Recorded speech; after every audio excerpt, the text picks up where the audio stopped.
Hello student, આપણે જે ફિઝિક્સની channel ચાલુ કરી છે એનું નામ છે concept physics by PG. PG મતલબ મારું નામ પાર્થ ગોર. એમાં આપણે જે ક્લાસ 12 માં ચેપ્ટર 1 જે છે એમાં જે એનસીઈઆરટી દ્વારા નમૂનારૂપ પ્રશ્નો એટલે કે જે આપણને પ્રોબ્લેમ્સ બધા આપ્યા છે એ આપણે સોલ્વ કરીએ છીએ. અને એ જે ટોપિક જે છે એ કુલમનો નિયમના આધારે એ આપણે એને સોલ્વ કરીએ છીએ. તો પ્રશ્ન નંબર 20 છે એ આપણે એને આજે સોલ્વ કરીએ. તો એની અંદર આપણને એક ચોરસ એલ્યુમિનિયમનો સિક્કો આપેલો છે. શું આપ્યું છે? ચોરસ એલ્યુમિનિયમનો સિક્કો આપ્યો છે. એલ્યુમિનિયમ સિક્કો છે. બહુ સમય પહેલા 1 પૈસાનો સિક્કો છે કે જે ચાલુ હતો, અત્યારે બંધ થઈ ગયો. એલ્યુમિનિયમ સિક્કો છે, 1 પૈસાનો છે. એનું આપણને દળ આપેલું છે 0.75 ગ્રામ છે. એના વિકર્ણનું માપ આપણને આપેલું છે. કેટલું હશે એના વિકર્ણનું માપ? 17 mm છે. આટલું આપણને માસ આપેલું છે. હવે એવું કહે છે કે આ જે 1 પૈસાનો સિક્કો જે છે તે વિદ્યુતની દ્રષ્ટિએ તટસ્થ છે. વિદ્યુતની દ્રષ્ટિએ કેવો છે? તે તટસ્થ છે. એનો મતલબ શું થયો કે તેમાં electron is equal to proton.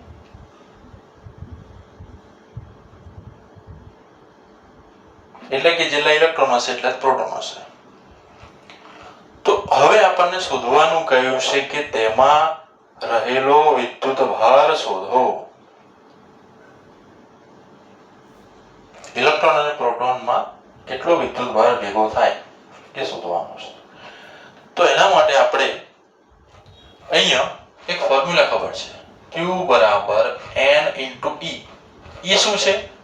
તો કે મૂળભૂત વીજભાર છે ને ભાઈ. સ્મોલ e શું છે? મૂળભૂત વીજભાર છે, જેને આપણને વેલ્યુ આપણને ખબર છે 1.6 × 10⁻⁻⁹ કુલમ. ઓકે, ચલો હવે n બરાબર શોધવાનું છે. એટલે કે એલ્યુમિનિયમ સિક્કાની અંદર પરમાણુઓની સંખ્યા કેટલી હશે?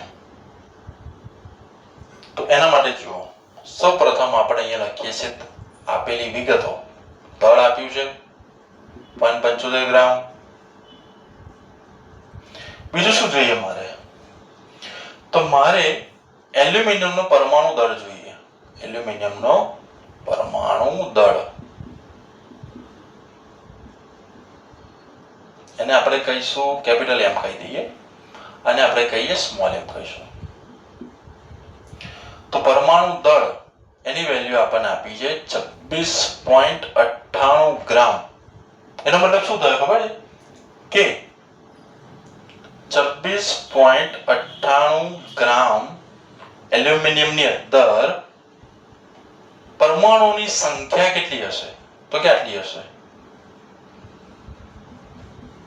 6.023 × 10⁻23. આને આપણે શું કહીએ છીએ? એવોગેડ્રો નંબર કહીએ છીએ. કહીએ છે ને? તો પરમાણુ દળ મતલબ કે આટલા ગ્રામની અંદર આટલા પરમાણુ છે. કોના? એલ્યુમિનિયમના. તો હવે આપણી પાસે દળ કેટલું છે? તો કે 0.75 ગ્રામ છે. તો કે 0.75 ગ્રામની અંદર કેટલા હશે એ મળી જાય. ઓકે, તો n બરાબર 0.75 ગુણ્યા ચોકડી આપણે ગુણાકાર કરીશું ને, તો 6.023 × 10⁻23 ડિવાઇડ બાય 26.98. આપણ ગ્રામ કેન્સલ, ગ્રામ કેન્સલ, એક નંબર મળશે. તો n બરાબર તમે આ જે પણ ગુણાકાર કરશો, ભાગાકાર કરશો, એવું માની લઈએ છીએ કે 10⁻23 એટલી એની રાખીએ આપણે.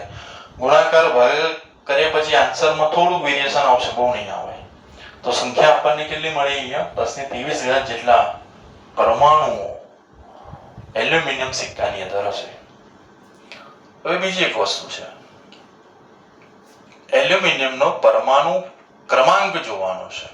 પરમાણુ ક્રમાંક, જેને આપણે કહીશું Z. બરાબર 13. આનો મતલબ શું થાય ખબર છે? એટલે કે એક પરમાણુની અંદર ઇલેક્ટ્રોનની સંખ્યા પણ 13 હશે અને પ્રોટોનની સંખ્યા પણ 13 હશે. તો એલ્યુમિનિયમનો પરમાણુ ક્રમાંક Z બરાબર 13 હોય, મતલબ કે 13 ઇલેક્ટ્રોન 13 પ્રોટોન. તો કેટલા છે પરમાણુની સંખ્યા? તો કે આ રહે. તો આની જોડે મલ્ટીપ્લાય કરી દો. તો હવે ટોટલ પરમાણુ સંખ્યા કેટલી થાય? તો કે 13 ગુણ્યા હવે લીધર અને આપણે n ડેશ કહી દઈએ છે અને આપણે n કહી દઈએ, બરાબર. તો એક વેલ્યુ * 10⁻23 આવશે. હવે જે ફોર્મ્યુલા જે છે એની અંદર આપણે આન્સર મૂકી દો. આ રહ્યું ઇક્વેશન નંબર 1 કહી દઈએ ને, તો q બરાબર વેલ્યુ ઇન્ટુ 1.6 10⁻19 10⁻23 હશે અહીંયા, બરાબર. આગળ આ બધી વેલ્યુ આપણે મલ્ટીપ્લિકેશન કરીને અહીંયા આપણે આન્સર લાવ્યા. તો આન્સર આપણી પાસે આ રીતે આવે છે 34.8 કિલો કુલમ્બ આવશે. એટલે નિયરલી આપણે 35 કિલો કુલમ્બ કહી શકાય. કેટલો આન્સર આવ્યો? 34.8 કિલો કુલમ્બ આવે છે. ઓકે, તો 35 કિલો કુલમ્બ કહી શકાય. તો આપણો આન્સર આ રહ્યો. વિદ્યુત ભાર કેટલા હશે? તો કે ધન વિદ્યુત ભાર 34.8 કિલો કુલમ્બ અને ઋણ વીજ ભાર પણ એટલો જ 34.8 કિલો કુલમ્બ. આપણો જે હતો પ્રશ્ન નંબર 20 એ આપણે પૂરો કર્યો, કમ્પ્લીટ કરી દીધો. હવે આગળ આપણે જોવાનું છે એના પછીનો પ્રશ્ન નંબર 21. એમાં આ જ રકમ લીધી છે. રકમ સેમ આ જ છે. વીજભાર પણ આપણને આટલો આપેલો છે, પરંતુ એવું કહે છે કે હવે ધન વીજભાર અને ઋણ વીજભારને આપણે બિંદુવત વીજભાર તરીકે ગણીએ અને એ બંને વીજભારને અલગ અલગ અંતરે મૂકવામાં આવે તો લાગતું વિદ્યુતીય બળ શોધવાનું છે. હવે ફોર્સ ફાઇન્ડ કરવાનું કહ્યું છે.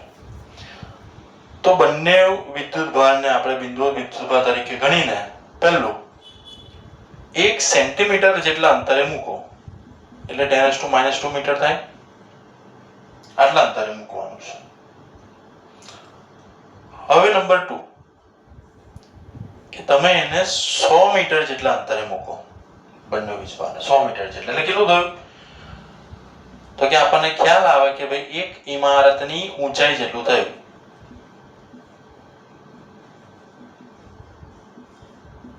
નંબર 3 10⁶ મીટર જેટલું મૂકો. એનો મતલબ શું થશે કે ભાઈ આપણે જે પૃથ્વી જે છે એની ત્રિજ્યા એટલા અંતરે મૂકો. અંતર વધારતા જાઓ. તો કન્ડિશન નંબર 1 માટે F બરાબર K Q1 Q2 upon R². K ની વેલ્યુ ખબર છે 9 * 10⁹ ઇન્ટુ Q1 અને Q2 બંને કેટલા છે? 34.8.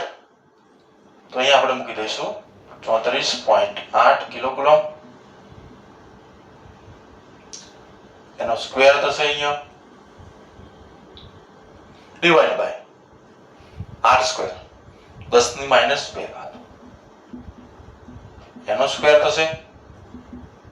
કેલ્ક્યુલેશન કરશો આખું આન્સર આવશે 1.09 * 10⁻23 ન્યૂટન. આટલો આન્સર આવ્યો. F1 માટે કહેવાય, F1 કહી દઈએ આને. કન્ડિશન નંબર 1 માટે. કન્ડિશન નંબર 2 માટે R બરાબર કેટલું અહીંયા લઈએ છે ભાઈ? 100 મીટર લઈએ છે. હવે અંતર આપણે વધારતા જઈએ છીએ. તો આ બધી જ વેલ્યુ એની એ જ રીતે મૂકીને કુલમ્બનો નિયમ એપ્લાય કરવાનો અને તમને F2 બરાબર મળશે. અહીંયા F2 બરાબર આપણને મળશે 1.09 * 10⁻15 ન્યૂટન. આટલો જવાબ મળ્યો. કન્ડિશન નંબર 3 R બરાબર 10⁶ મીટર. અંતર ઘણું વધારી દીધું આપણે. તો F3 બરાબર શું મળશે હવે? 1.09 into 10⁷ ન્યૂટન. જો આ જે છે 9 30.8 બરાબર, આ બધાની વેલ્યુ તો કેવી આવશે તો ભાઈ 1.09 1.09, પણ આ જે ઘાત જે છે ઘાત શું થાય છે ઘટે છે. કારણ કે કેમ? કારણ કે છેદમાં જે છે એ વધતું જાય છે. છેદ વધે તો વેલ્યુ આપણે શું થાય ઘટે. તો 10⁻23 10⁻15 ઘાત 10⁻7 ઘાત. હવે તમે વિચાર કરો કે બે જે ઇલેક્ટ્રોન અને પ્રોટોન કે જેનો વીજભાર આટલો છે એને તમે એક છેડેથી લઈને બીજા છેડે એટલે કે પૃથ્વીની ત્રિજ્યા જે છે બરાબર છે સેન્ટરથી લઈને એક ભાગ એટલું અંતરે લોંગ ડિસ્ટન્સ રિલેશનશિપમાં મૂકીએ આપણે તો પણ બી કે બે વચ્ચેનું બળ જે છે વિદ્યુતીય બળ કેટલું પ્રચંડ છે જુઓ. એટલે આનું કન્ક્લુઝન એવું કરાય છે કે બંને વીજભારો વચ્ચે રહેલું વિદ્યુતીય બળ ઘણું પ્રચંડ બળ છે અને તેમને અલગ કરવા સરળ નથી. બરાબર, જુઓ તો ખરા 10⁶ ઘાત જેટલું અંતરે મૂકે છતાં પણ બી આટલું બળ લાગે છે. ઓકે.